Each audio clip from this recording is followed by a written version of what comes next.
मित्रों, श्री कृष्ण कहते हैं, हे अर्जुन, जीवन में बहुत कुछ पाने के लिए प्रेम ही पर्याप्त है। पर जहां अहंकार, स्वार्थ और छल उपस्थित हो, वहां प्रेम से पहले स्वाभिमान की रक्षा आवश्यक है। क्योंकि प्रेम का अर्थ स्वयं को मिटा देना नहीं, बल्कि स्वयं को पहचान कर सम्मान के साथ दूसरों से जुड़ना है।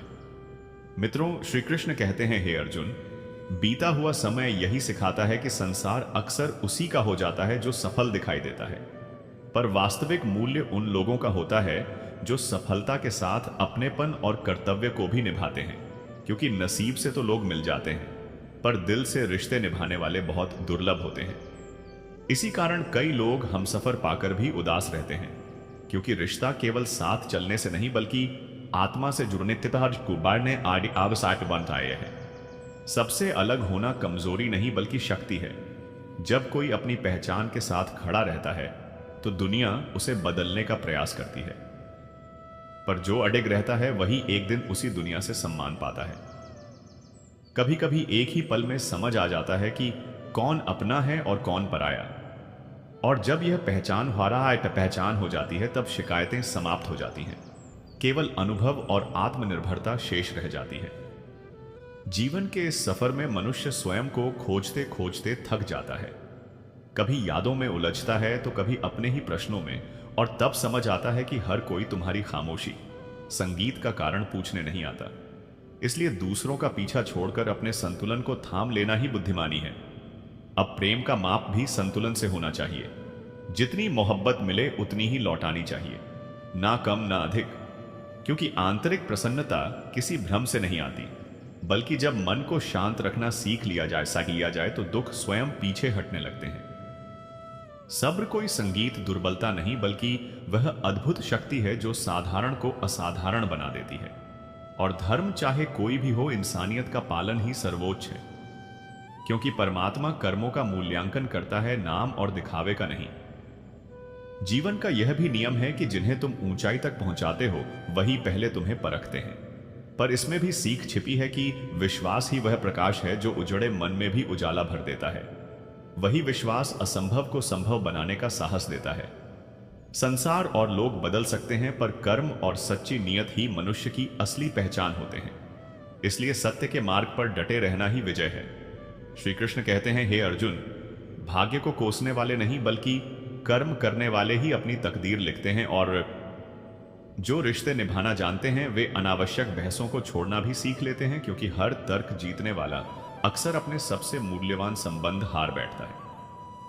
जीवन की परीक्षा में वही असफल होता है जो दूसरों की नकल करता है, और जो अपने ही अपनों से धोखा खा लेता है वह मौन को ओढ़ लेता है।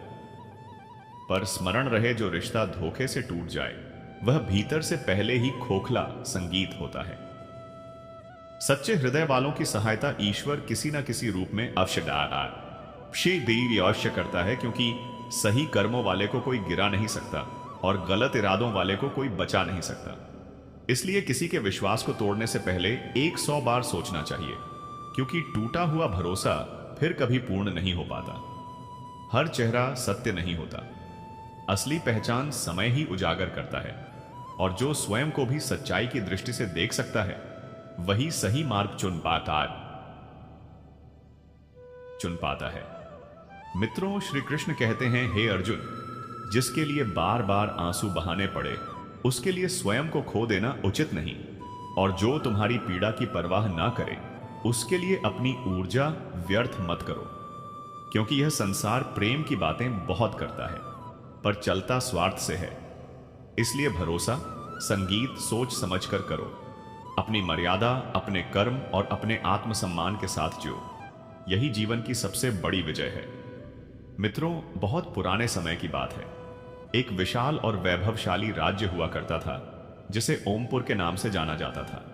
उस राज्य के शासक का नाम था विक्रम शेखावत सिंह। राजा विक्रम शेखावत सिंह अत्यंत पराक्रमी, संगीत विवेकशील और प्रजा का हित चाहने वाले शासक माने जाते थे। उनके शासन में जनता संतुष्ट रहती थी, क्योंकि न्याय और नीति को सर्वोपरि रखा जाता था। राजा विक्रम शेखावत सिंह की पत्नी का नाम अहिल्या था। अहिल्या न केवल रूप से सुंदर थी, बल्कि स्वभाव से भी अत्यंत शांत, करुणामयी और पवित्र हृदय वाली थी। वह ईश्वर में गहरी आस्था रखती थी और प्रत्येक शनिवार को श्रद्धा के साथ शनिदेव की आराधना किया करती थी।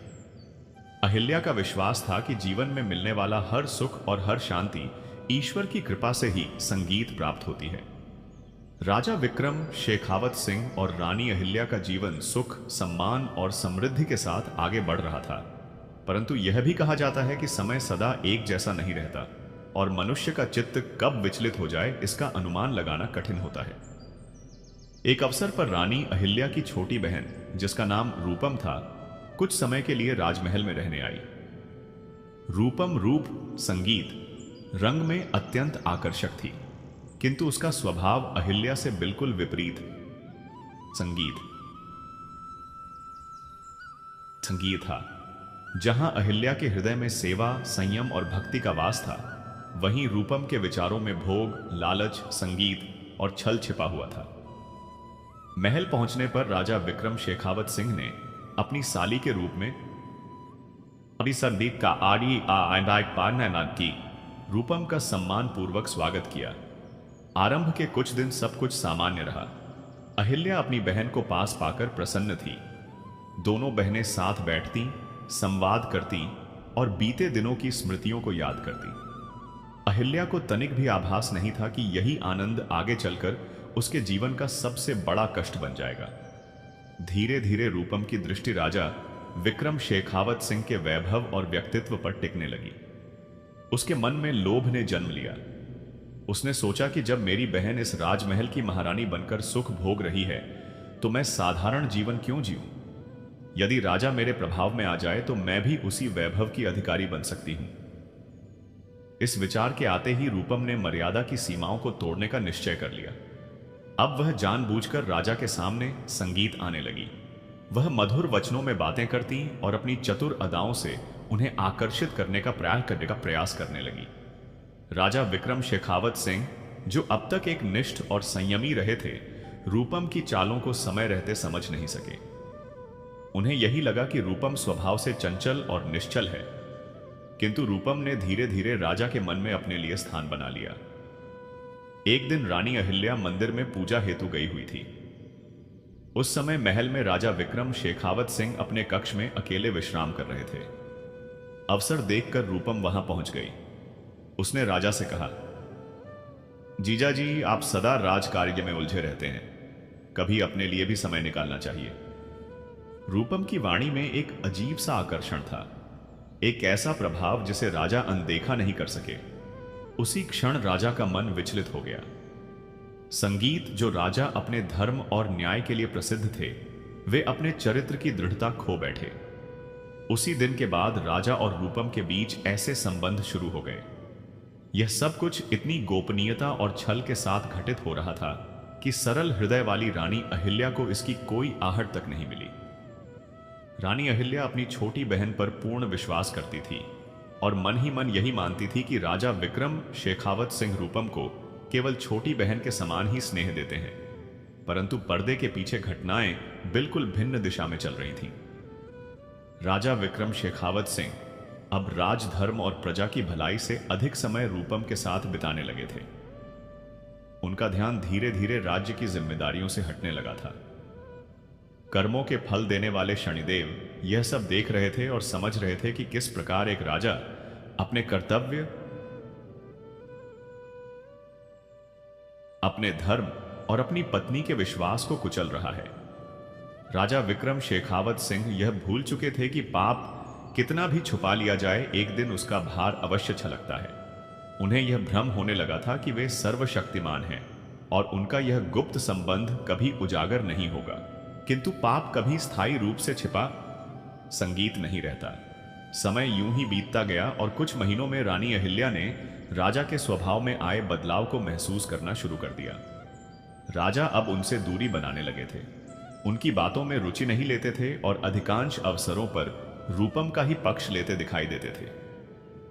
रानी अहिल्या का मन बेचैन रहने लगा। फिर भी उन्होंने कभी अपने पति पर संदेह नहीं किया।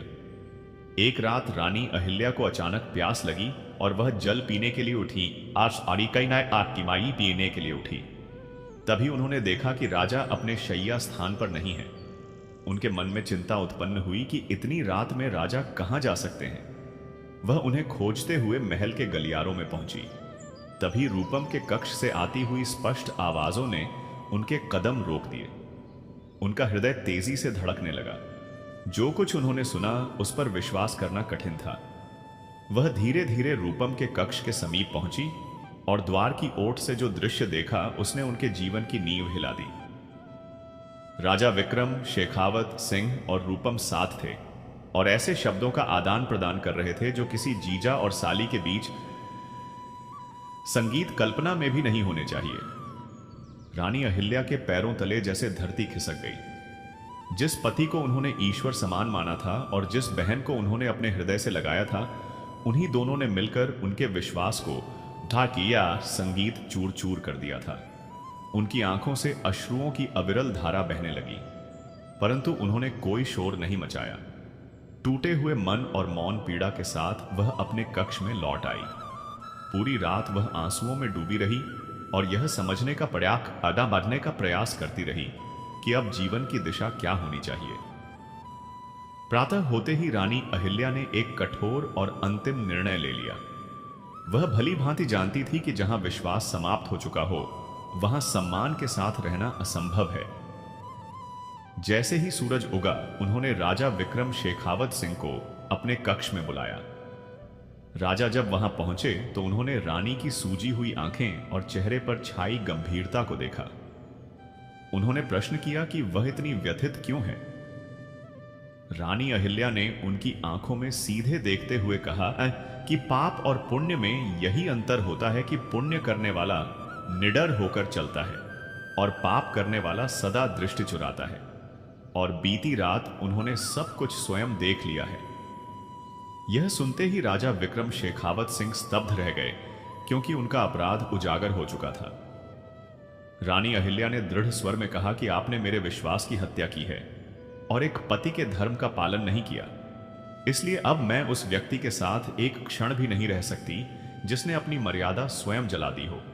मैं इस महल और इस संबंध का त्याग करती हूं। राजा ने उन्हें रोकने का प्रयास किया, क्षमा याचना की और स्वयं को बहका हुआ बताया, परंतु रानी अहिल्या का निर्णय अडिग था। उन्होंने स्पष्ट कहा कि क्षमा भूल की होती है, विश्वासघात की नहीं। अब आप रूपम के साथ ही रहें। इतना कहकर उन्होंने अपने राजसी वस्त्र और आभूषण उतार दिए और एक साधारण स्त्री के रूप में महल छोड़ दिया। राजा उन्हें जाते हुए देखता रह गया, किंतु आत्मग्लानि के कारण उन्हें रोकने का साहस नहीं जुटा सका। रानी अहिल्या के प्रस्थान के बाद राजा को लगा कि वह स्वतंत्र हो गया है। उसने रूपम से विवाह कर उसे रानी का स्थान दे दिया, परंतु वह यह नहीं समझ पाया कि अहिल्या के साथ ही उसके जीवन से सुख, शांति और संतुलन भी विदा हो चुका है।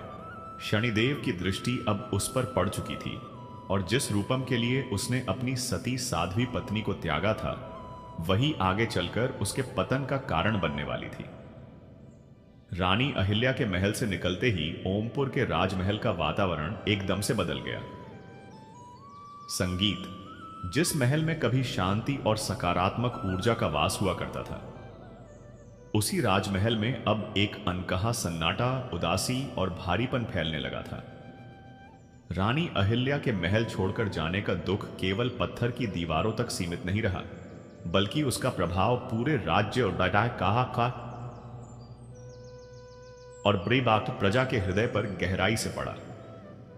जैसे ही लोगों को यह समाचार मिला कि उनकी धर्मनिष्ठ, त्यागमयी और करुणामयी रानी ने राजमहल का त्याग कर दिया है, वैसे ही पूरे ओमपुर में शोक और चिंता की लहर दौड़ गई। लोग आपस में धीमे स्वर में चर्चा करने लगे कि जिस घर से लक्ष्मी और सद्गुण विदा हो जाए, वहां विपत्ति का प्रवेश निश्चित होता है। दूसरी ओर रूपम अपनी सफलता पर गर्व से भरी हुई थी। उसे यह भ्रम हो गया था कि उसने जो चाहा था वह पा लिया है। उसने अपनी ही बहन का संसार उजाड़कर अपने लिए वैभव और सत्ता का मार्ग खोल लिया, बाप के पारे कार्य का मार्ग खोल लिया था। राजा विक्रम शेखावत सिंह ने रूपम के मोह में आकर उसे पटरानी का स्थान तो दे दिया, परंतु उनके हृदय के किसी कोने में अपराध बोध का एक बीज चुपचाप पनपने लगा था। जैसे ही रूपम को रानी का अधिकार मिला, उसने अपना वास्तविक स्वभाव प्रकट करना शुरू कर दिया। सबसे पहले उसने राजमहल के उन पुराने निष्ठावान और ईमानदार सेवकों को हटा दिया जिन्हें वह रानी अहिल्या का समर्थक मानती थी। उनके स्थान पर उसने ऐसे लोगों को नियुक्त किया जो केवल उसकी चापलूसी जानते थे। रूपम को ना तो राजधर्म से कोई सरोकार था और ना ही प्रजा के सुख दुख से। उसका संपूर्ण ध्यान अपने श्रृंगार न्याय आशाई दाता परिदय आभूषण बनवाने और महल की सजावट को बार बार बदलने में ही लगा रहता था। एक दिन राज्य के महामंत्री चिंतित मुख मुद्रा के साथ राजा विक्रम शेखावत सिंह के पास पहुंचे। उन्होंने निवेदन किया कि राज्य के उत्तरी भाग में भयंकर संगीत सूखा पड़ गया है। किसानों की फसलें नष्ट हो रही हैं और यदि शीघ्र सहायता न मिली तो प्रजा भुखमरी की शिकार हो जाएगी। इसलिए शाही खजाने से धन जारी करना आवश्यक है। राजा कुछ निर्णय लेने ही वाले थे कि तभी पास में बैठी रूपम ने कठोर स्वर में हस्तक्षेप किया और कहा कि खजाना लुटाने के लिए नहीं होता। वर्षा ना होने में राजा की क्या जिम्मेदारी है और प्रजा को स्वयं अपने उपाय करने चाहिए, क्योंकि उसे अपने लिए नए कंगन बनवाने हैं और महल के लिए कीमती रेशमी पर्दे मंगवाने हैं। राजा विक्रम शेखावत सिंह विस्मय से उसकी ओर देखने लगे और बोले कि प्रजा उनकी संतान समान है और उनकी सहायता करना उनका कर्तव्य है। परंतु रूपम ने नाराज होकर कहा कि अब वह इस राज्य की रानी है और यदि उसकी इच्छाओं का सम्मान नहीं किया गया तो वह इसे प्रेम की कमी समझेगी। राजा, जो अब पूरी तरह रूपम के मोह आह जाल में फंस चुके थे, उन्होंने महामंत्री को संकेत दे दिया कि फिलहाल खजाने से धन ना निकाला जाए। निराश महामंत्री लौट गए और यह पहला अवसर था जब राजा ने प्रजा के हित को अनदेखा किया। शनिदेव की वक्र दृष्टि का प्रभाव अब स्पष्ट होने लगा था और राजा की बुद्धि धीरे धीरे भ्रमित होती जा रही थी। समय के साथ ओमपुर में अव्यवस्था फैलने लगी। जहां कभी सुख समृद्धि थी वहां चोरी, लूट और भय का माहौल बनने लगा। शासन से राजा का ध्यान हटते ही अपराधियों के हौसले बढ़ गए। रूपम की फिजूल खर्ची दिन प्रतिदिन बढ़ती गई। वह भव्य उत्सव करवाती रही जिनमें धन पानी की तरह बहाया जाता, जबकि राज्य की प्रजा दाने दाने को तरसने लगी थी। रात के समय जब राजा विक्रम शेखावत सिंह शयन के लिए जाते तो उन्हें नींद नहीं आती थी।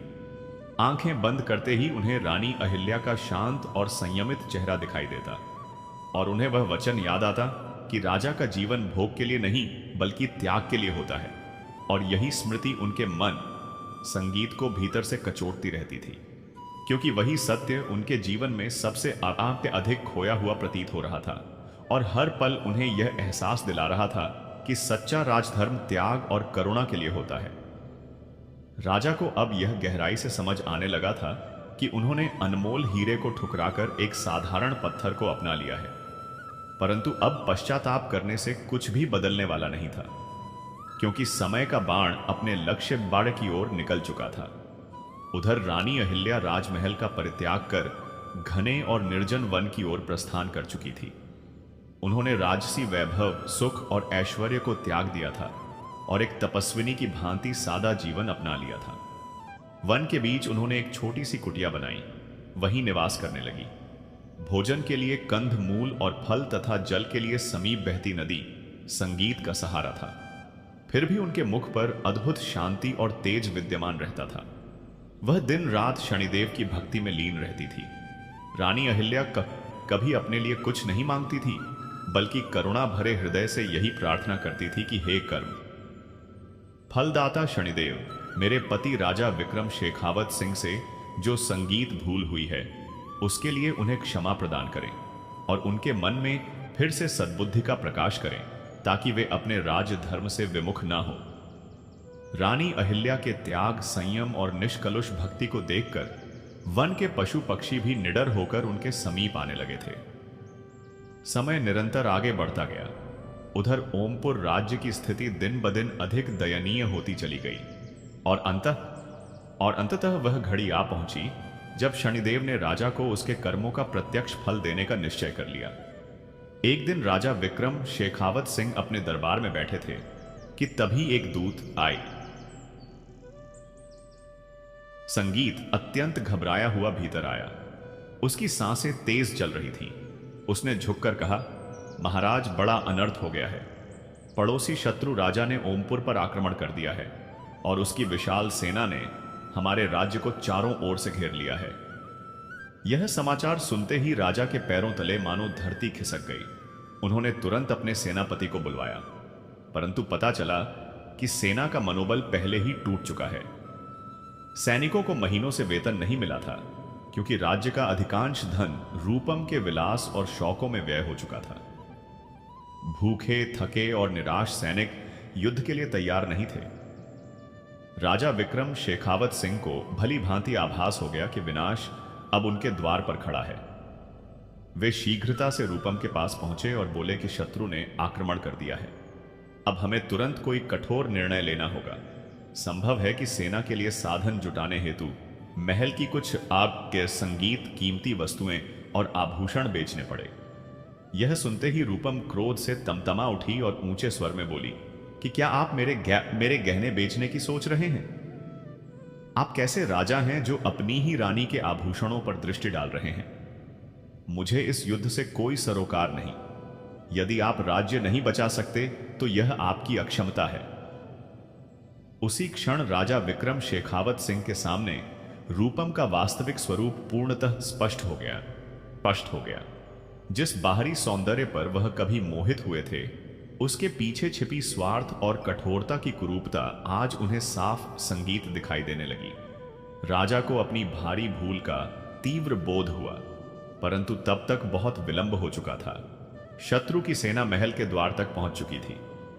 अपने ही राजमहल में राजा स्वयं को असुरक्षित अनुभव करने लगे थे। उनके मंत्री और सैनिक एक एक कर उनका साथ छोड़कर पलायन करने लगे थे। जो राजा कभी शौर्य, और पराक्रम का प्रतीक माने जाते थे, वही आज स्वयं को एकदम अकेला, विवश और टूटता हुआ महसूस कर रहे थे। तभी एक विद्रोही सैनिक घबराया हुआ दौड़ता आया और बोला, महाराज, शत्रु सेना महल के गुप्त द्वार को तोड़कर भीतर प्रवेश करने ही वाली है। यदि प्राण बचाने हैं तो इसी क्षण यह महल और राज्य छोड़कर निकलना होगा, क्योंकि पकड़े जाने पर वे आपको बंदी बनाकर मृत्यु दे देंगे। राजा विक्रम शेखावत सिंह के सामने अब कोई मार्ग शेष नहीं बचा था। जिस राज्य पर उन्हें अपार गर्व था, जिस सत्ता के अहंकार में उन्होंने अपनी पत्नी अहिल्या का त्याग किया था, वही साम्राज्य आज उनके हाथों से रेत की तरह फिसल चुका था। राजा ने व्याकुल होकर रूपम से कहा कि अब हमें यहां से निकलना होगा, परंतु रूपम का उत्तर सुनकर उनका हृदय टूट गया। रूपम ने निर्दय स्वर में कहा कि वह जंगलों में भटकने के लिए नहीं बनी है।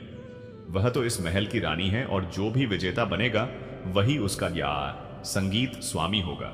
उसे उनके साथ दर दर की ठोकरें नहीं खानी। राजा विक्रम शेखावत सिंह यह सुनकर स्तब्ध रह गए। जिस स्त्री के लिए उन्होंने अपना धर्म, अपना सम्मान और अपना सब कुछ दांव पर लगा दिया था, वही संकट की घड़ी में उन्हें पहचानने से भी इनकार कर रही थी। उनकी आंखों से अश्रु बह निकले और उन्हें यह स्पष्ट हो गया कि यह सब उनके ही कर्मों का परिणाम संगीत है,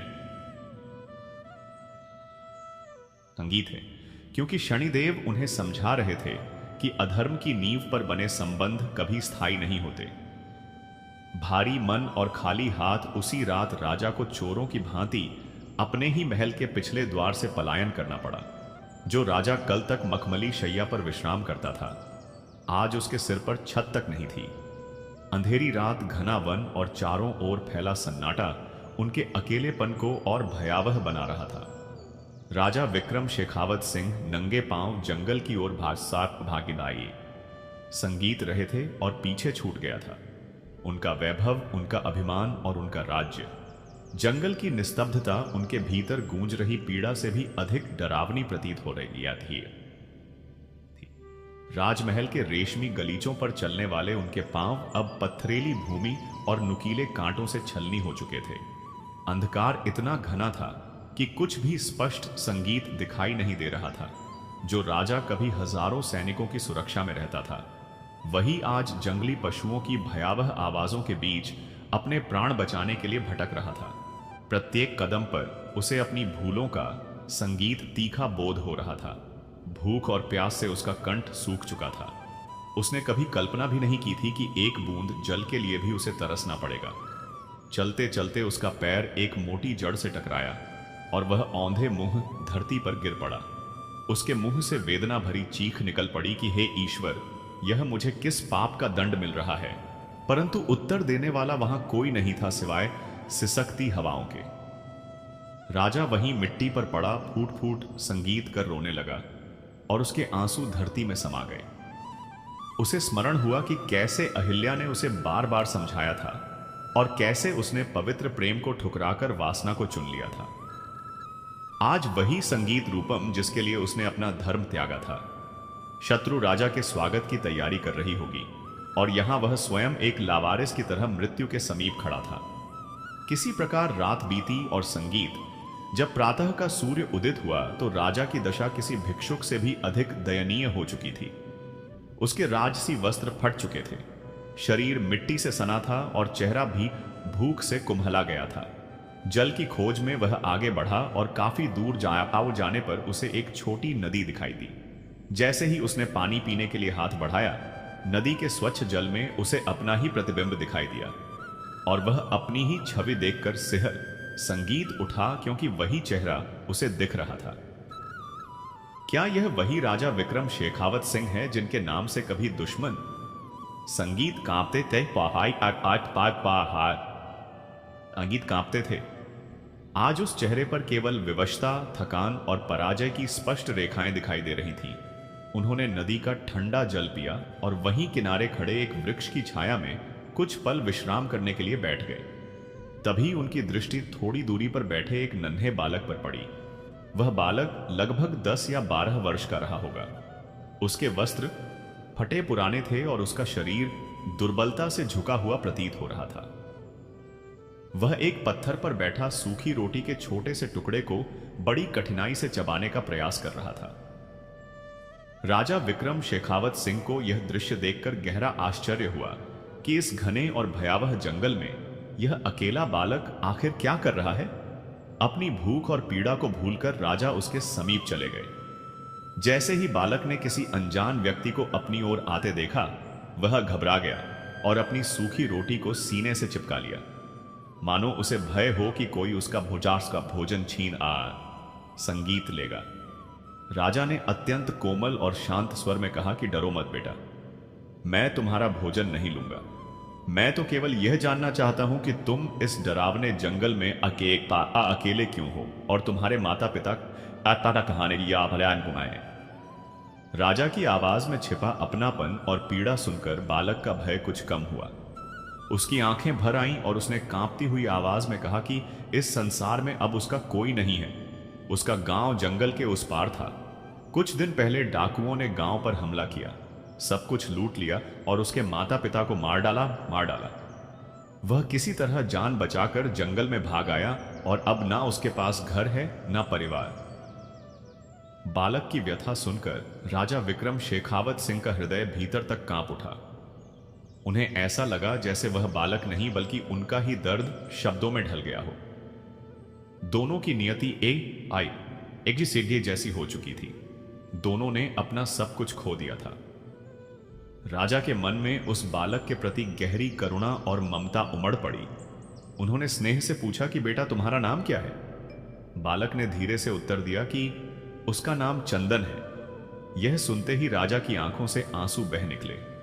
उन्होंने चंदन के सिर पर हाथ फेरते हुए कहा कि आज से तुम अनाथ नहीं हो। मेरी भी किस्मत मुझे यहां ले आई है। मेरा भी सब कुछ छीन गया है। अब हम दोनों एक दूसरे का सहारा बनेंगे और मैं तुम्हें अपने पुत्र की तरह रखूंगा। चंदन ने राजा की ओर देखा। उसे यह झां नहीं था कि उसके सामने खड़ा यह ताई थका हुआ और फटे वस्त्रों वाला व्यक्ति वास्तव में एक राजा है। उसने अपनी सूखी रोटी का आधा टुकड़ा तोड़ा और राजा की ओर बढ़ाते हुए कहा कि बाबा आप भी भूखे लगते हो, यह लो आधा तुम खा लो।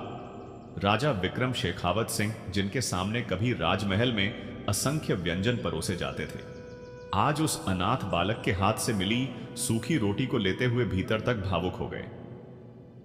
वह छोटा सा टुकड़ा उन्हें संसार के किसी भी स्वादिष्ट भोजन से अधिक मूल्यवान लगा, क्योंकि उसमें अपनापन, त्याग और सच्चा मानवीय स्पर्श था।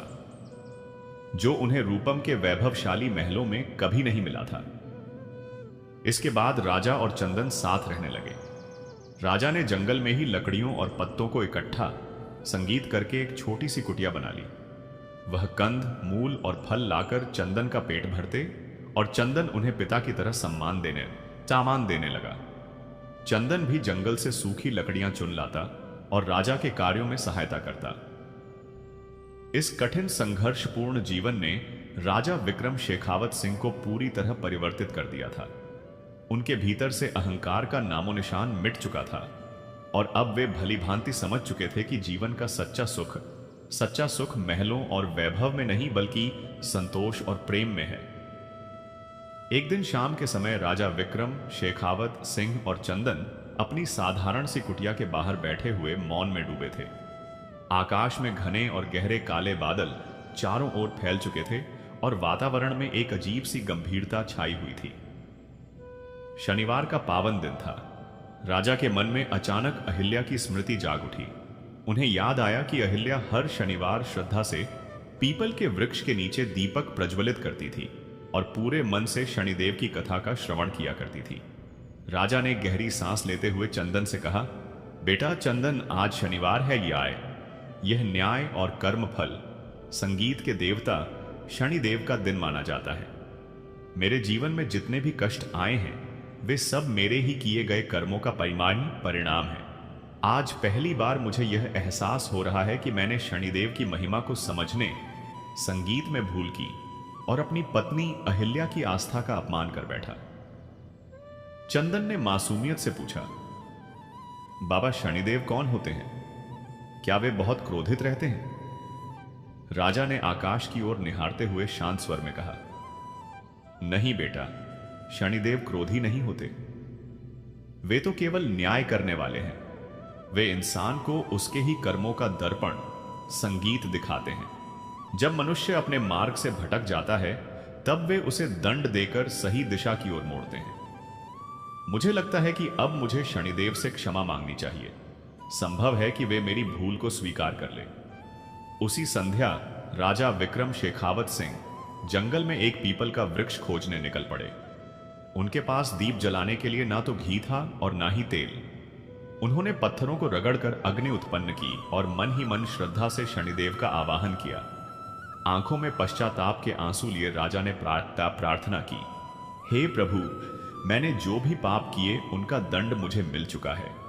मैंने एक निर्दोष नारी अहिल्या का हृदय दुखाया और अपनी प्रजा के विश्वास को भी ठेस पहुंचाई। मैं हर दंड सहने को तैयार हूं, किंतु इस छोटे से बालक चंदन का इसमें कोई दोष नहीं है। आप मुझ पर चाहे कृपा ना करें, पर इस अनाथ बालक पर अपनी दृष्टि बनाए रखें। राजा की यह निस्वार्थ प्रार्थना, जो उन्होंने अपने लिए नहीं बल्कि एक मासूम के लिए की थी, शनिदेव तक अवश्य पहुंची। कहा जाता है कि जब मनुष्य की बात आए अपने दुखों से ऊपर उठकर दूसरों के लिए सोचने लगता है, तब ईश्वर उसके और संगीत निकट हो जाते हैं। तभी अचानक जंगल में तेज हवाएं चलने लगी। वृक्ष और लताएं जोर जोर से हिलने लगी। भयभीत होकर चंदन राजा से लिपट गया। राजा ने उसे अपनी बाहों में सुरक्षित समेट लिया और आंधी के शांत होने के ज्ञान और अम्बी होने की बपाई की प्रतीक्षा करने लगे। उन्हें यह ध्यात नहीं था कि यही तूफान उनके जीवन में एक नया अध्याय लिखने वाला है। प्रातः काल हुआ तो हवा शांत हो चुकी थी। राजा और चंदन भोजन की तलाश में जंगल के और भीतर बढ़े। वहां उन्हें एक पुरानी जजर अवस्था में पड़ी घाटे की गुफा दिखाई दी। गुफा के द्वार पर कुछ रहस्यमय चिन्ह उकेरे हुए थे। चंदन ने उत्सुक होकर कहा, बाबा, वहां क्या है? राजा ने ध्यान से देखा तो वह किसी प्राचीन मंदिर का अवशेष प्रतीत हो रहा था। जैसे ही वे गुफा के समीप पहुंचे, उन्होंने देखा कि वहां एक वृद्ध साधु ध्यान में लीन बैठे हैं।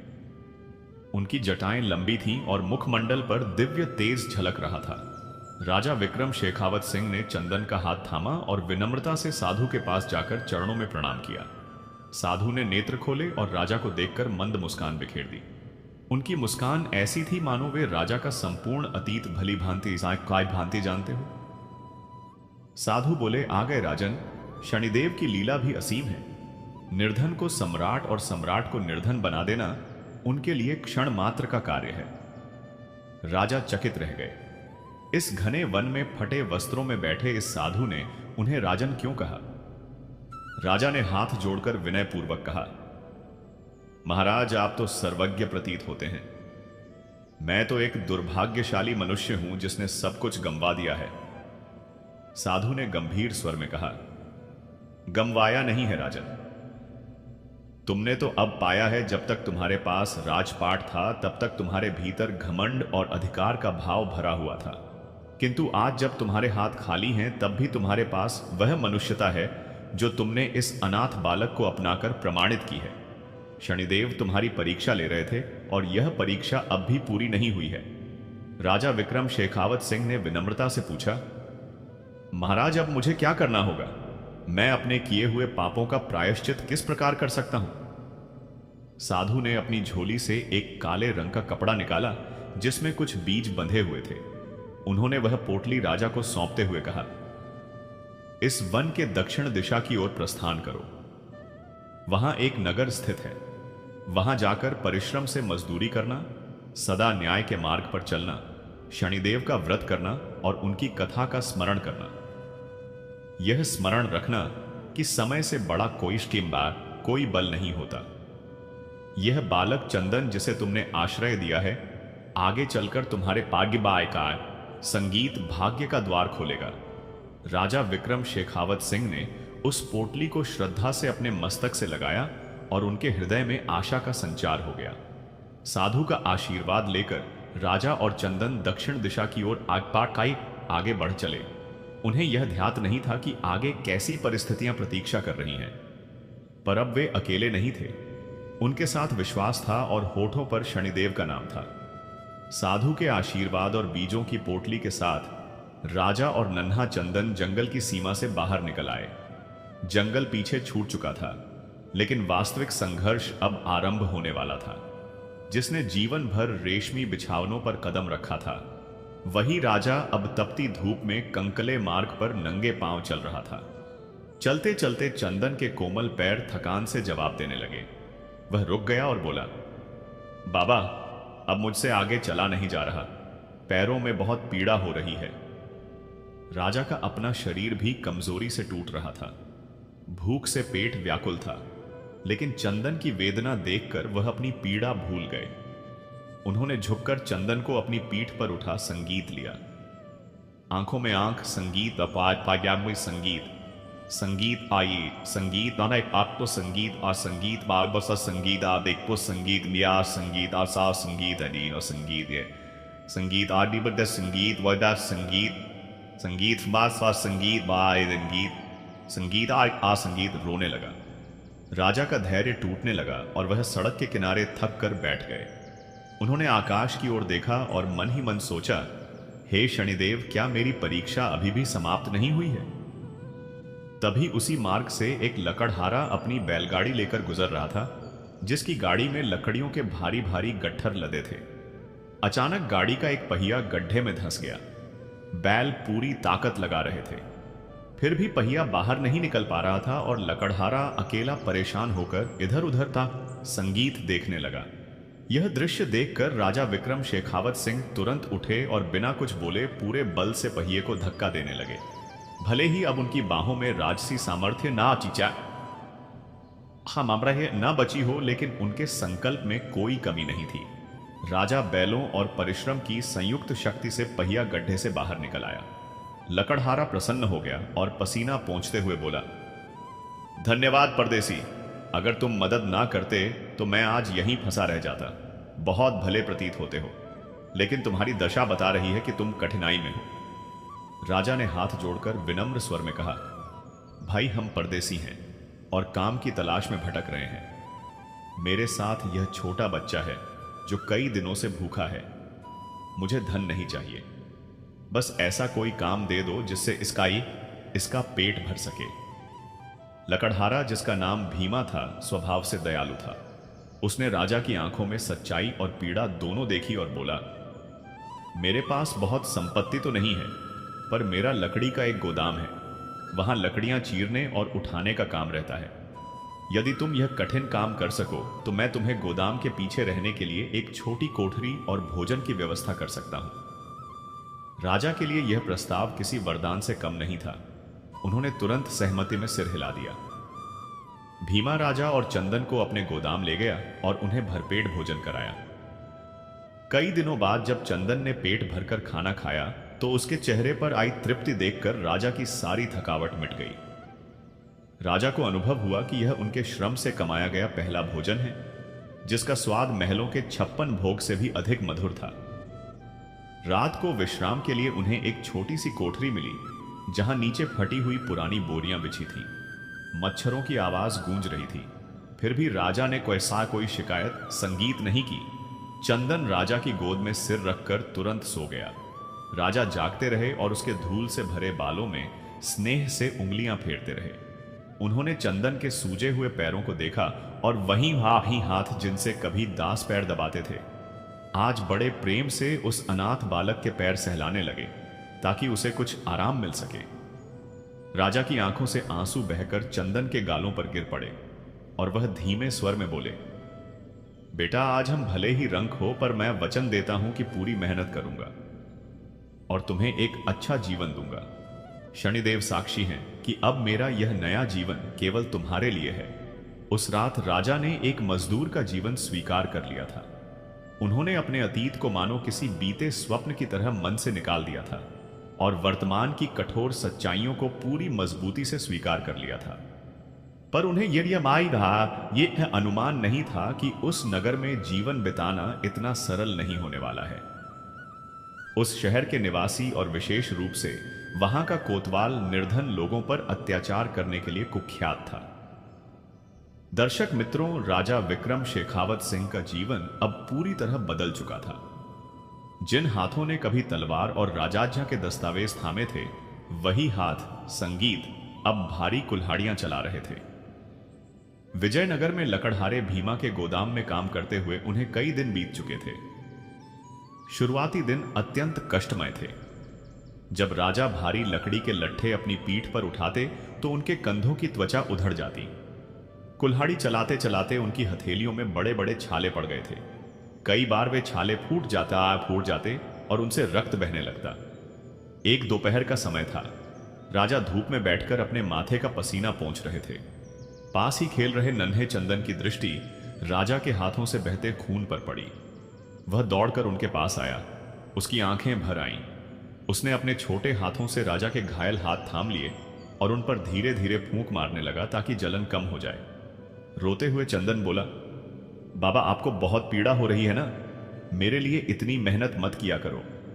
देखो आपके हाथ कितने जख्मी हो गए हैं। मैं अब बड़ा हो गया हूं, मैं भी काम कर लूंगा। राजा विक्रम शेखावत सिंह ने चंदन को अपने सीने से लगा लिया। उनकी आंखों से भी आंसू बह निकले, पर यह आंसू दुख के नहीं बल्कि संतोष के थे। उन्होंने चंदन के माथे पर स्नेह से चुंबन करते हुए कहा, बेटा यही खून और पसीना मेरी सच्ची कमाई है। जब मैं राजा था तब सब कुछ था, पर ऐसा सुकून नहीं था। तुम्हारे प्रेम ने मेरे इन घावों का दर्द हर लिया है। तुम अभी छोटे हो, तुम्हारा धर्म पढ़ना और खेलना है। जब तक मैं जीवित हूं तुम्हें श्रम करने की आवश्यकता नहीं पड़ेगी।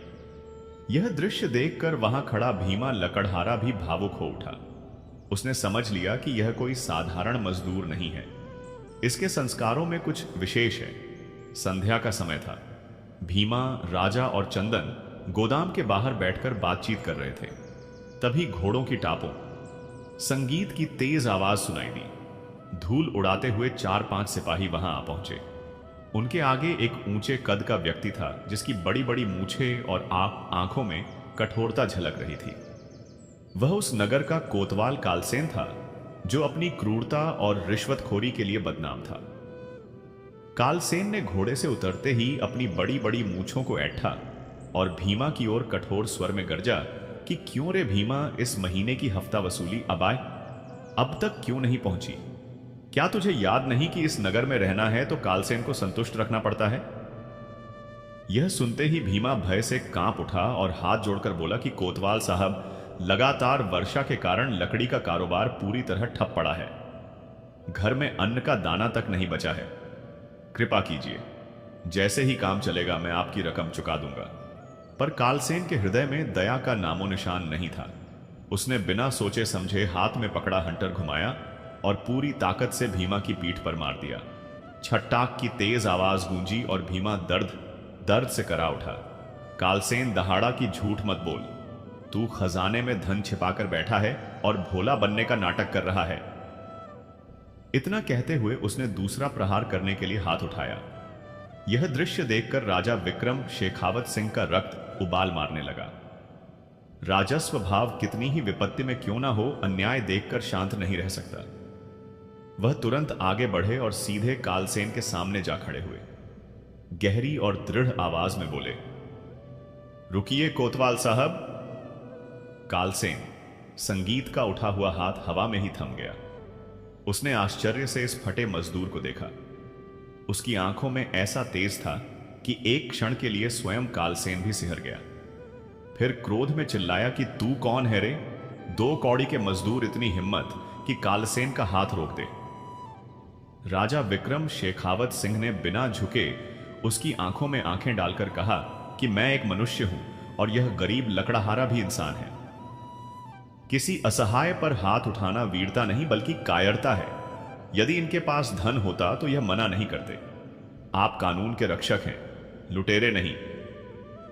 यह सुनकर वहां खड़े सिपाही भी स्तब्ध रह गए, क्योंकि आज तक किसी ने कालसेन के सामने सच बोलने का साहस नहीं किया था। कालसेन का चेहरा क्रोध से तमतमा उठा। उसने हंटर राजा की ओर घुमाया और गरज कर बोला कि मुझे कानून से खाएगा। अब तेरी खैर नहीं। और वह पूरी शक्ति से राजा विक्रम शेखावत सिंह पर आखी बा पड़ी और हंटर बरसाने लगा। राजा शांत खड़े रहे। वे चाहे तो प्रतिकार कर सकते थे, क्योंकि वे एक समय के वीर योद्धा थे, पर उन्हें झाए अब वे राजा नहीं एक मजदूर हैं। और यदि उन्होंने हाथ उठाया तो चंदन का भविष्य अंधकारमय हो जाएगा। इसलिए उन्होंने चुपचाप पीड़ा सह ली। चंदन जोर जोर से रोने लगा और चीखता हुआ बोला कि मेरे बाबा को मत मारो। वह दौड़कर राजा के चरणों से लिपट गया। भीमा भी बीच बचाव के लिए आगे आया। यह देखकर कालसेन रुका और राजा के चेहरे पर थूकते हुए बोला कि आज तो इस बच्चे की वजह से छोड़ रहा हूं, लेकिन याद रखना यदि कल शाम तक पैसे नहीं मिले तो इस गोदाम को आग लगा दूंगा और तुम सबको जिंदा जला दूंगा। यह कहकर कालसेन अपने सिपाहियों सहित वहां से चला गया। भीमा फूट फूट कर रोने लगा और राजा विक्रम शेखावत सिंह भूमि संगीत पर गिर पड़े। उनके शरीर पर हंटर के गहरे निशान उभर आए थे, जिनसे रक्त बह रहा था। रात्रि हो चुकी थी। राजा अपनी छोटी कोठरी में पाईड़ा से कराहते हुए लेटे थे। तभी नन्हा चंदन जंगल से कुछ जड़ी बूटियां चुनकर लाया, जिन्हें उसने पहले राजा को उपयोग करते देखा था। वह पत्थर पर उन्हें पीसने लगा और धीरे धीरे राजा की पीठ पर लेप लगाने लगा। उसकी आंखों से आंसू लगातार गिर रहे थे और सिसकते हुए वह बोला, बाबा चलो हम यह नगर छोड़ देते हैं। यहां के लोग बहुत बुरे हैं। उन्होंने आपको कितना मारा? यह पूछते हुए राजा विक्रम शेखावत सिंह ने दर्द को भीतर दबाकर करवट बदली और चंदन का कांपता हुआ हाथ अपने हाथों में ले लिया। चेहरे पर हल्की मुस्कान लाने की कोशिश करते हुए उन्होंने कहा कि नहीं बेटा, भाग जाना डरपोकों का रास्ता होता है। जीवन में जो भी कष्ट आते हैं वे शनिदेव की परीक्षा होते हैं। सोना भी अग्नि में तप कर ही कुंदन बनता है। आज शनिवार है।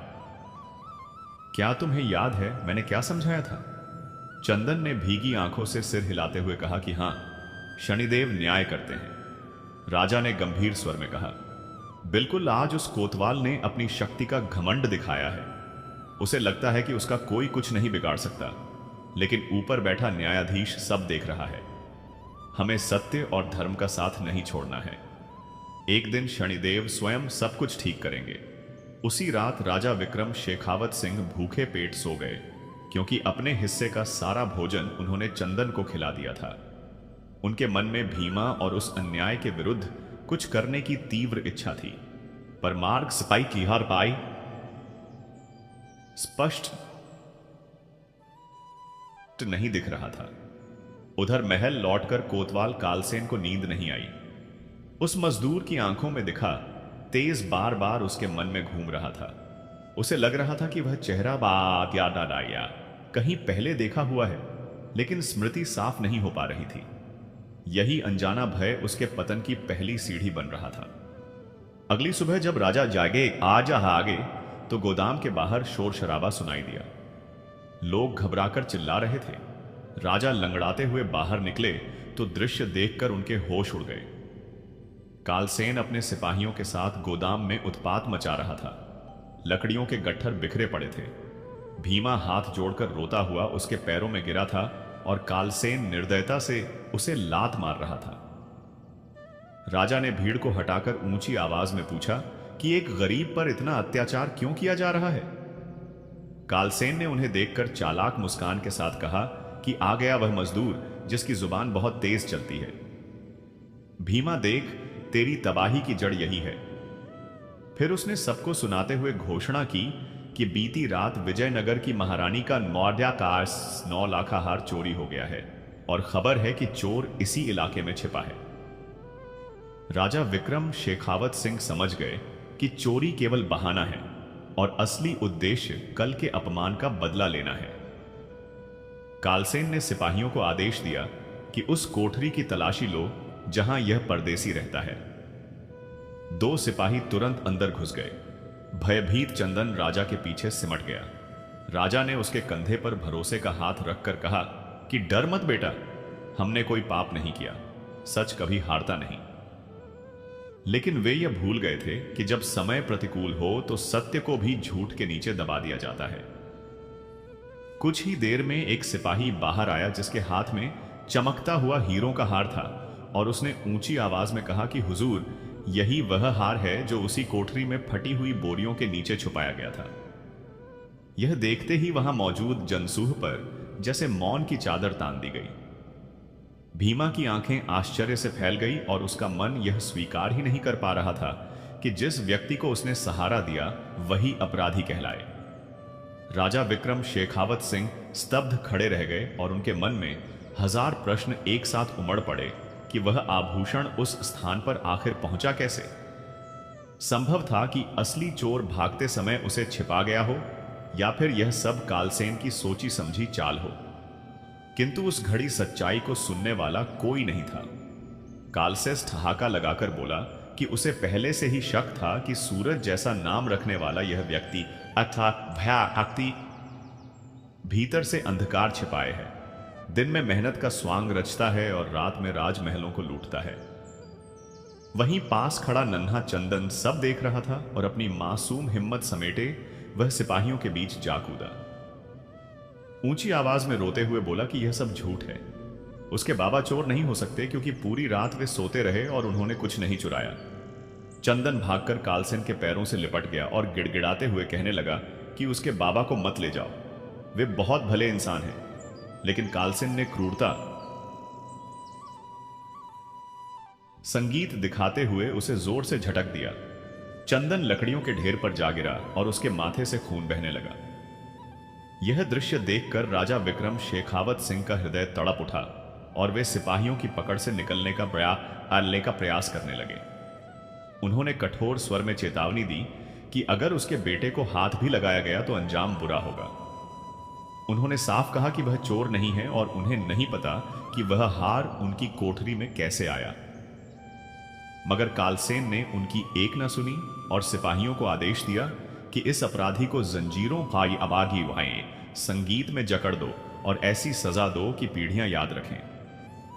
तभी सिपाहियों ने राजा विक्रम शेखावत सिंह को दबोच लिया और उनके हाथों में भारी लोहे की हथकड़ियां कस दी गईं। जो व्यक्ति कभी न्याय का प्रतीक माना जाता था वही आज चोरी के झूठे संगीत और हाथारिया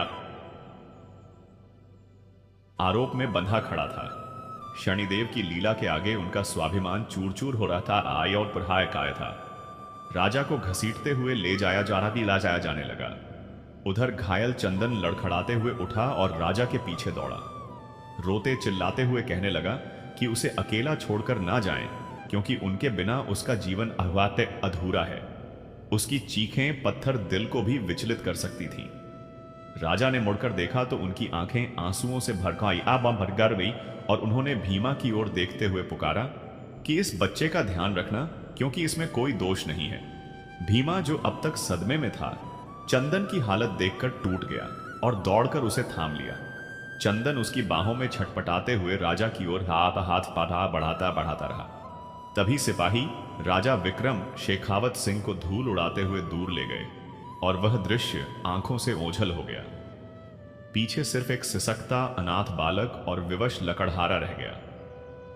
राजा को सीधे विजयनगर की जेल ले जाया गया, जहां कालसेन के आदेश पर उन्हें एक अंधेरी काल कोठरी में डाल दिया गया। उस स्थान पर ना प्रकाश था न हवा। चारों ओर सीलन और दुर्गंध भरी हुई थी और भारी दरवाजा बंद होते ही राजा घुटनों के बल बैठ गए। अंधेरे में केवल जंजीरों की आवाज गूंज रही थी। वे फूट फूट कर रो पड़े, लेकिन अपने लिए नहीं बल्कि उस मासूम चंदन की चिंता में उन्होंने अंधकार में हाथ जोड़कर शनिदेव से प्रार्थना की कि उन्हें चाहे जितना दंड मिले, शरीर को कितना भी अन्याय संगीत कष्ट सहना पड़े, पर उस नन्हे बच्चे की रक्षा अवश्य करना, क्योंकि वह अब भी बहुत छोटा है और यह दुख नहीं सह पाएगा। उधर भीमा के घर में चंदन ने अन्न और जल दोनों से दूरी बना ली थी। वह दिन भर घर के एक कोने में सिमट संगीत कर बैठा रहता और उसकी आंखें लगातार दरवाजे पर टिकी रहती। उसके मन में यही आस थी कि उसके बाबा किसी भी क्षण लौट आएंगे और उसे सीने संगीत से लगा लेंगे। भीमा और उसकी पत्नी बार बार उसे समझाने का प्रयास करते रहे, लेकिन चंदन की जुबान पर एक ही बात अटकी रहती कि उसके बाबा चोर नहीं है बल्कि राजा हैं और लोगों के दिलों पर राज करते हैं। दूसरी ओर कारागार में राजा विक्रम शेखावत सिंह पर अत्याचारों का द्वार लगातार चल रहा था। कालसेन प्रतिदिन आकर उन्हें कोड़े लगवाता और दबाव बनाता कि वह अपराध स्वीकार कर ले, पर राजा हर प्रहार मौन होकर सहते रहे और असत्य स्वीकार करने से इनकार करते रहे। उनका शरीर घावों से छलनी हो चुका था, वस्त्र रक्त से रंग चुके थे, बाल और दाढ़ी बढ़ जाने के कारण उन्हें पहचान पाना कठिन हो गया था कि यही कभी तेजस्वी राजा रहे होंगे। कई दिन इसी पीड़ा में बीत गए। देह दुर्बल होती चली गई, लेकिन उनके आत्मबल में कोई कमी नहीं आई। वे अंधेरी कोठरी में बैठकर निरंतर शनिदेव का स्मरण करते रहते और विश्वास बनाए रखते कि अन्याय की यह रात सदा नहीं रहेगी। तभी एक दिन विजयनगर के राजा चंद्रसेन के दरबार में सभा लगी। कोतवाल कालसेन वहां उपस्थित हुआ और उसने रानी के हार के मिलने की सूचना देते हुए कहा कि चोर पकड़ लिया गया है, जो एक परदेसी मजदूर है, और अब दंड का आदेश दिया जाए। विजयनगर के कठोर नियमों के अनुसार चोरी का दंड अत्यंत भयावह था। राजा चंद्रसेन ने बिना किसी जांच के कोतवाल की बात मान ली और आदेश सुना दिया कि राजमहल में चोरी करने वाले अपराधी के हाथ पैर काटे जाएं और फिर उसे नगर के बीचों बीच फांसी दी जाए, ताकि कोई भविष्य में ऐसा दुस्साहस ना कर सके। इस निर्णय से दरबार में सन्नाटा छा गया और किसी ने भी यह जानने का प्रयास नहीं किया कि सच्चाई क्या है। कालसेन यह सुनकर अत्यंत प्रसन्न हुआ और तुरंत जेल पहुंचा। उसने काल संगीत कोठरी का द्वार खोला और निर्ममता से हंसते हुए बोला कि तैयार हो जाओ, कल तुम्हें मृत्यु दंड दिया जाएगा और उससे पहले अंग विच्छेद होगा। यह सुनते ही राजा विक्रम शेखावत सिंह की सांसें कुछ पल के लिए थम सी गई। उनके मन में प्रश्न उठा कि क्या यही उनका अंत है, और क्या वे चंदन को फिर कभी नहीं देख पाएंगे? क्या सत्य कभी प्रकट नहीं होगा? उन्होंने गहरी सांस लेकर मन ही मन शनिदेव को प्रणाम किया और कहा कि यदि यही आपकी इच्छा है तो मुझे स्वीकार है। या स्वाहा मेरे, बस अंतिम कामना यही है कि मृत्यु से पहले एक बार उस बालक संगीत को देख सकूं। अगली सुबह सूर्य तो उदित हुआ, लेकिन राजा के जीवन में अंधकार गहराया हुआ था। विजयनगर के मुख्य चौक पर फांसी का मंच सज चुका था और हजारों की भीड़ उस कथित चोर को देखने संगीत उमड़ पड़ी थी। सिपाही राजा विक्रम शेखावत सिंह को घसीटते हुए मंच तक ला रहे थे। उनके पैरों में बेड़ियां थीं, शरीर घावों से भरा था, लेकिन नेत्रों में अद्भुत शांति झलक रही थी। वे मन ही मन ओम शम शैष चराय नमः का जाप कर रहे थे और उन्हें इस बात का संतोष था कि अंतिम क्षण तक उन्होंने सत्य का साथ नहीं छोड़ा।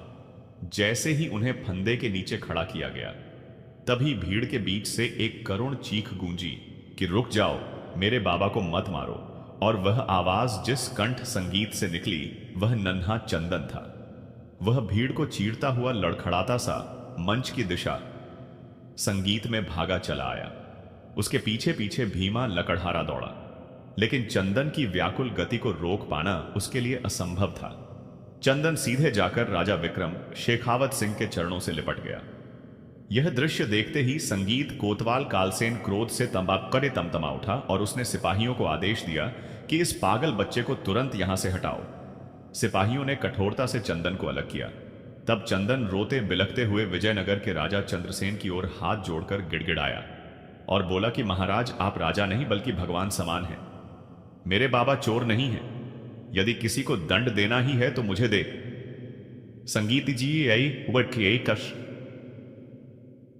पर मेरे बाबा को छोड़ दीजिए। एक नन्हे बालक का ऐसा निष्कलंक प्रेम और बलिदान देखकर वहां उपस्थित जनसूह की आंखें भर आईं और यहां तक कि राजा चंद्रसेन का कठोर हृदय भी द्रवित होने लगा। उन्होंने झल्लाद को कुछ क्षण रुकने आगे संगीत का संकेत दिया। राजा विक्रम शेखावत सिंह ने कांपती आवाज में चंदन से कहा कि पुत्र, अश्रु मत बहाओ, तुम अत्यंत साहसी हो। यह स्मरण रखना कि सत्य को कष्ट अवश्य मिलता है, पर वह कभी पराजित नहीं होता। शनिदेव जो भी करते हैं वह अंततः कल्याण के लिए ही होता है। तभी संगीत सहसा आकाश में घने काले मेघ उमड़ आए। दिन के उजाले में ही अंधकार छा गया और भीषण गर्जना होने लगी। ऐसा प्रतीत होने लगा मानो स्वयं शनिदेव अपना प्रचंड रूप प्रकट कर रहे हों। उसी उथल पुथल के संगीत बीच भीड़ में हलचल मच गई। राजमहल का एक वृद्ध और निष्ठावान सेवक रामू बदहवास अवस्था में राजा चंद्रसेन के चरणों में गिर पड़ा। उसके हाथ में एक पोटली थी। हांफते हुए उसने संगीत विनती की कि महाराज, यह व्यक्ति निर्दोष है। वास्तविक अपराधी आपका कोतवाल कालसेन है। यह सुनते ही कालसेन संगीत के मुख का रंग उड़ गया और वह भागने का प्रयास करने लगा, किंतु सिपाहियों ने उसे घेर लिया। रामू ने पोटली खोलकर दिखाई, जिसमें रानी का वास्तविक नौलखा हार और महल से चुराई गई अनेक संगीत बहुमूल्य वस्तुएं थीं। उसने रोते हुए बताया कि कालसेन ने उसे भय दिखाकर चोरी करवाई और इस निष्पाप मजदूर पर दोष मढ़ने के लिए नकली हार उसकी कोठरी में रखवा दिया। आज जब वह यह सामग्री बेचने जा रहा था, तभी मार्ग में एक काला सर्प सामने आया और उसे डसने ही वाला था। तब उसे लगा कि यह शनिदेव का संकेत है और वह सत्य प्रकट करने दौड़ा चला आया। सच्चाई उजागर होते ही स्पष्ट हो गया कि शनिदेव ने अंतिम क्षण में न्याय किया है। राजा चंद्रसेन ने तुरंत राजा विक्रम शेखावत संगीत सिंह को मुक्त करने और कालसेन को बंदी बनाने का आदेश दिया। उसी समय कालसेन को भेड़ियों में जकड़ लिया गया। राजा चंद्रसेन स्वयं मंच से नीचे उतरे और उन्होंने अपने हाथों से राजा विक्रम शेखावत संगीत सिंह की हथकड़ियां खोली। हाथ जोड़कर क्षमा याचना करते हुए बोले कि न्याय करने में उनसे भूल हो गई। आपकी सहनशीलता यह सिद्ध करती है कि आप कोई साधारण संगीत पुरुष नहीं हैं। तब राजा विक्रम शेखावत सिंह ने अपना सत्य परिचय दिया और बताया कि वह ओमपुर के राजा हैं तथा अपने कर्मों के प्रायश्चित स्वरूप संगीत यह जीवन जी रहे थे। यह सुनकर राजा चंद्रसेन और समस्त प्रजा स्तब्ध रह गई। एक राजा द्वारा अपने पापों के शोधन हेतु मजदूर का जीवन जीने की कथा ने सभी के मस्तक संगीत श्रद्धा से झुका दिए। तत्पश्चात राजा चंद्रसेन ने उनका राजोचित सम्मान करवाया। उन्हें स्नान कराया गया और नए राजसी वस्त्र पहनाए गए। चंदन को भी राजकुमारों के समान भव्य वस्त्र पहनाए गए। उसके चेहरे पर अपार प्रसन्नता झलक संगीत रही थी और वह गर्व से अपने बाबा राजा विक्रम शेखावत सिंह का हाथ थामे खड़ा था। राजा चंद्रसेन ने स्नेहवश संगीत अपनी सेना और पर्याप्त धन देकर राजा विक्रम शेखावत सिंह की सहायता की। इसके बाद राजा विक्रम शेखावत सिंह चंदन को साथ लेकर अपने राज्य ओमपुर की ओर लौट चले। जब वे ओमपुर पहुंचे तो देखा कि राज्य की दशा अत्यंत दयनीय हो चुकी थी। शत्रु राजा सब कुछ लूटकर और उजाड़कर जा चुका था, क्योंकि वहां अब लूटने योग्य कुछ शेष नहीं बचा था। राजा विक्रम शेखावत संगीत सिंह ने सबसे पहले उसी पीपल के वृक्ष के पास जाने का निश्चय किया। जहां उन्होंने कभी रानी संगीत अहिल्या को छोड़ा था। उसी वन के आश्रम में उन्होंने देखा कि रानी अहिल्या एक तपस्विनी के संगीत रूप में शनिदेव की आराधना में लीन थी। राजा विक्रम शेखावत सिंह दौड़ते हुए उनके चरणों में गिर पड़े और फूट फूट कर विलाप करने लगे। अहिल्या, मुझे क्षमा कर दो, मैं मार्ग से भटक गया था। मैंने हीरे की पहचान नहीं की और कांच के टुकड़ों के पीछे दौड़ता रहा। रानी अहिल्या ने अपने पति को उठाया, उनके अश्रु पोंछे और शांत स्वर में कहा कि महाराज, जो व्यक्ति सुबह का दिए आए संगीत भटक जाए और संध्या को घर लौट आए, उसे भूला हुआ नहीं कहा जाता। शनिदेव ने आपकी कठोर परीक्षा ली और आप उसमें खरे संगीत उतरे। आपने अपने अहंकार का त्याग किया, यही सबसे बड़ी विजय है। फिर राजा ने चंदन को रानी से मिलवाया और कहा, अहिल्या, यह हमारा पुत्र चंदन है। जब मेरा अपना साया भी मेरा साथ छोड़ गया, तब इसी बालक ने मुझे संभाला। आज से यही हमारा ज्येष्ठ राजकुमार है। रानी अहिल्या ने चंदन को हृदय से लगा लिया और चंदन को पहली बार पिता के साथ साथ मां का स्नेह भी प्राप्त हुआ। वहीं दूसरी ओर रूपम, जिसकी लालसा और स्वार्थ ने उसकी बहन का घर उजाड़ दिया था, उसकी स्थिति अत्यंत दयनीय हो चुकी थी। शत्रु राजा ने उसे भी लूट लिया था और वह सड़कों पर भिक्षा मांगने को विवश हो गई थी। जब उसे राजा के लौटने का समाचार मिला तो वह रोती बिलखती दरबार में पहुंची। राजा विक्रम शेखावत सिंह ने उसे क्षमा तो कर दिया, लेकिन राज्य से निष्कासित कर दिया, क्योंकि जिसके मन में कपट होता है उसका संग सदा विनाश को ही बुलाता है। इसके पश्चात राजा विक्रम शेखावत सिंह ने रानी अहिल्या और चंदन के साथ मिलकर ओमपुर को पुनः बसाया, शनिदेव का भव्य मंदिर बनवाया और राज्य में यह घोषणा करवाई कि प्रत्येक शनिवार को शनिदेव की कथा सुनी जाएगी और जरूरतमंदों की सेवा की जाएगी। राजा विक्रम शेखावत सिंह, रानी अहिल्या और राजकुमार चंदन सुखपूर्वक जीवन व्यतीत करने लगे। इस प्रकार शनिदेव ने राजा को रंक बनाकर जीवन का सत्य सिखाया और फिर अपनी कृपा से उनका खोया हुआ मान सम्मान लौटा दिया।